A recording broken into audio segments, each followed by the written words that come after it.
Hey starlings, welcome back. Today we're talking about the impending full moon in fecund, green pastures loving Taurus. So of course the full moon is a peak in the cycle. The moon is all about emotions. The sign of Taurus, of course, is an earth sign. It's about stability. So what's that? Emotional stability, emotional security.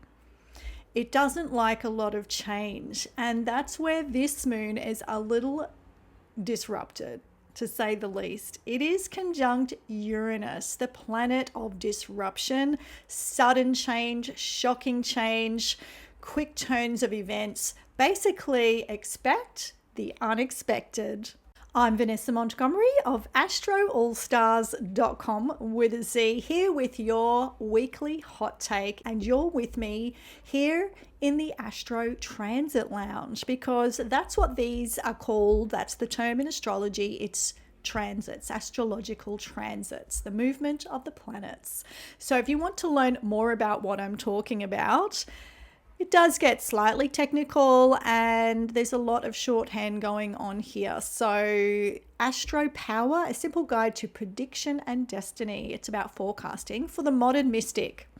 By me, Vanessa Montgomery, will get you there. Deep dive the planets to learn more about Taurus, the signs, and deep diving what they mean. Also a little bit about moon in Taurus, etc. Planets in the sign. Grab my book, Cosmic Power, Ignite Your Light, a simple guide to sun signs for the modern mystic. All out now. Order them into your local bookstore, or you can find them online. Just Google my name and the title of the book. Okay, so let's get into it. Destabilising.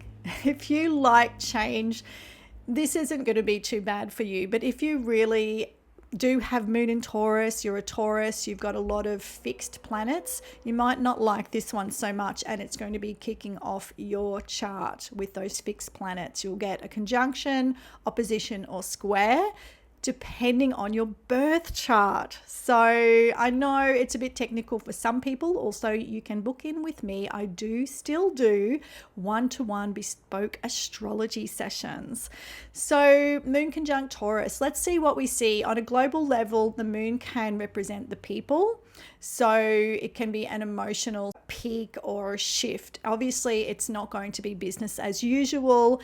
The other thing, though, is this moon is very well supported because it only has positive aspects to other outer planets at the moment. So it is in a most flowing aspect called a trine with Pluto. So the last moments of Pluto in Capricorn, in fact. So Pluto is all about very deep resources, often buried resources. It's a planet of power. So the power to change. If you're in a rut, this is really your time to flick yourself out of it. Scorpios, flick yourself out of it. Taurus, probably a no-brainer by this point in the 7-year transit of Uranus through your sign. So Leo's also, and Aquarius. So fixed signs, this one's got your name on it, but you could have moon, Venus, Mars in a fixed sign, so you really do need to know your birth chart. It's also in a flowing, it's called a sextile, so it's resourced from Neptune, which is the magical planet. It's very spiritual, artistic, it blurs and it blends and it dissolves boundaries. So this is great for manifesting. Whenever there's something in Neptune, manifest.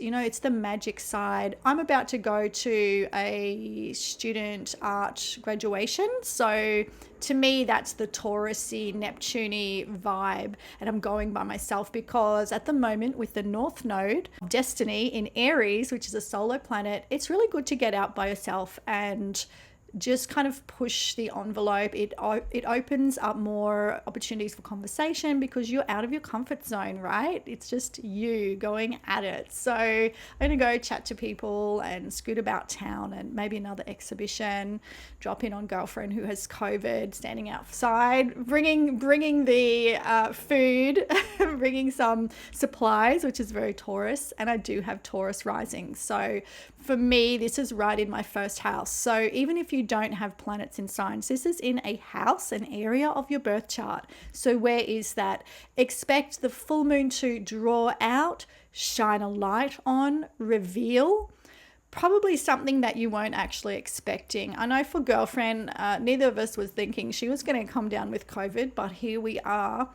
And so my whole weekend is, it's a fresh page. What am I going to do? Replan.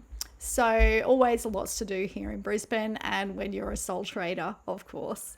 So the next thing that we can do with this moon is to look at the ruler, which is Venus. So what's the condition of Venus? Is it well resourced or is it under siege? What's going on here? So it just adds an extra layer of flavor and nuance to interpreting this current full moon. So Venus is in Capricorn, another earth sign. So there's a real practicality to this moon. Earth is material concerns. Venus in Capricorn's very professional. It loves a good resume. It loves status. Venus is what you love. It's called at the bending. It's square to the north and south nodes. So there's a strange twist of fate with this one. That's how I'm reading it, and that's what I wrote in my Glamour horoscope for this week. So go check those out over at glamour.com. I'm the resident astrology there, Glamour US. So strange twist of fate, when a planet is at the bending, there's a real focus on that planet and the themes of that planet, which is Venus, which is love, beauty. It doesn't represent women or femininity. However, women have been expected to carry that archetype. So in fact, it does tend to go that way, or it's society's relationship with that, which is projected onto women to have to express and carry it. Not natural, it's just the way it's all constructed. So we're wondering what's going to happen with that. Are we going to go forward? Are we going to go backward? Which way will we take it? You know, north, south, ahead, backwards. Ahead would be towards Aries, and independence is a big key word for Aries, and that north node of destiny. That's where we want to go. We want to go to the north node of destiny. We want to go towards independence and entrepreneurialism. I'm feeling the word independence here.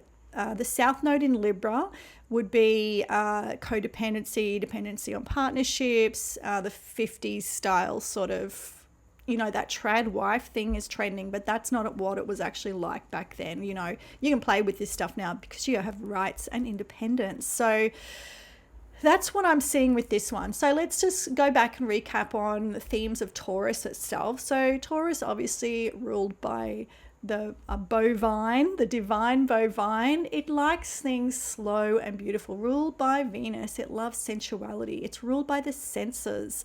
It's about building over time and building things that hold value. I know I've just suddenly gotten obsessed with a photograph I saw at an exhibition recently, and I'm thinking, should I buy it? Should I spend the money? I feel like this is a full moon push and a sudden, like, I'm suddenly obsessed with this picture. I feel like it represents my writing muse. So maybe I will, but I'm like, is it a good investment? I don't know. So see what comes up like that. Just notice those things.